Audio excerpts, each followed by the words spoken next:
The Roman Emperor Hadrian noticed his intellect and discipline early on. So impressed was he that he arranged for Marcus to be educated and mentored by the best philosophers of the empire, setting him on a path not of indulgence but of deep introspection. The philosophy of steel, Stoicism. Marcus became a dedicated student of Stoicism, a philosophy that teaches endurance of hardship, emotional control, and living in harmony with nature and reason. For Marcus, Stoicism wasn't just theory. It became his shield, his compass, and his weapon. Stoicism taught him, pain is inevitable, but how you respond is your power. Emotions can mislead, but reason is your guide. You can't control others, but you can master yourself. His spiritual heroes weren't conquerors, but wise men like Epictetus and Seneca, who taught that true victory is over the self. From scholar to soldier, in 161 AD, Marcus Aurelius was crowned Emperor of Rome. But unlike most rulers, he didn't celebrate his power. He felt the weight of responsibility. He didn't sit comfortably on the throne. Instead, he led armies in brutal wars against Germanic tribes. He slept in tents, wrote in the cold, and fought beside his soldiers. Even while in the battlefield, surrounded by blood and betrayal, he kept a journal, writing not of war, but of wisdom.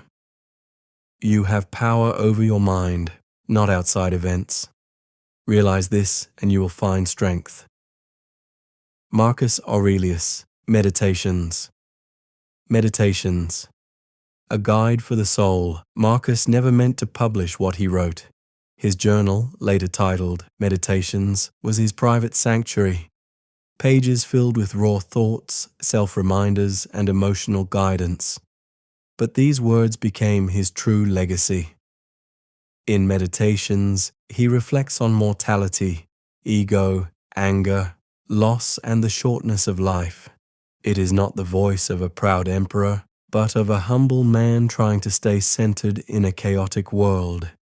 He writes, "When you arise in the morning, think of what a privilege it is to be alive, to breathe, to think, to enjoy, to love." His writings don't demand perfection. They teach progress, discipline, and peace through control of one's mind and reactions. Battles within and without.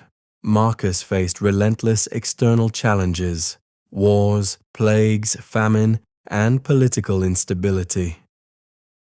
A massive plague during his rule killed millions, including many Roman soldiers, yet he didn't run from problems. He took responsibility and remained calm, logical, and composed. Internally, he battled sadness, grief, and physical pain. He lost several of his children in infancy. He lived in a world full of power-hungry politicians and betrayal. Still, he chose humility over pride, reason over rage.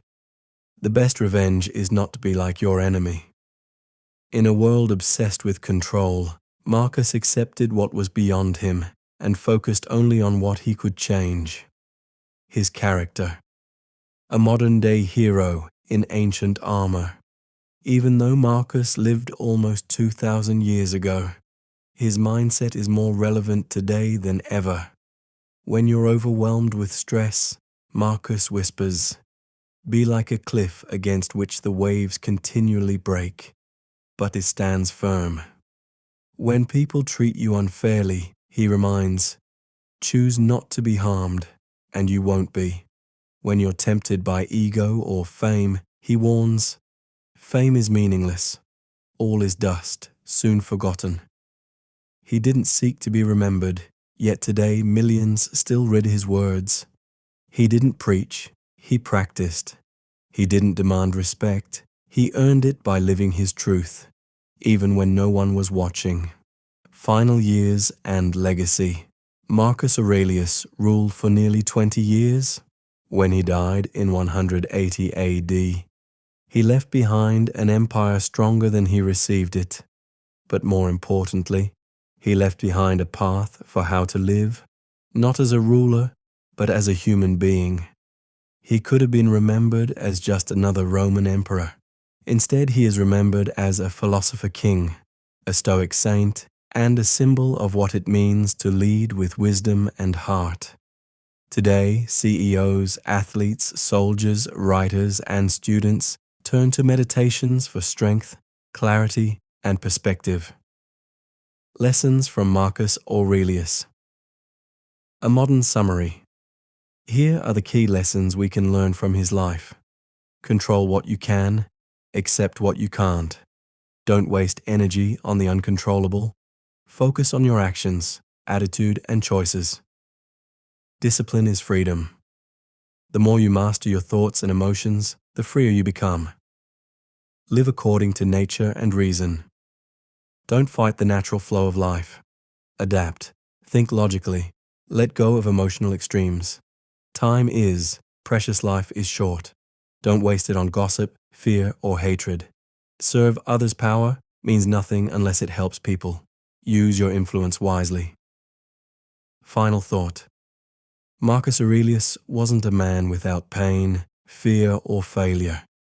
He was a man with all those things, who still chose to rise every day and do what was right. He didn't wait for the world to be perfect.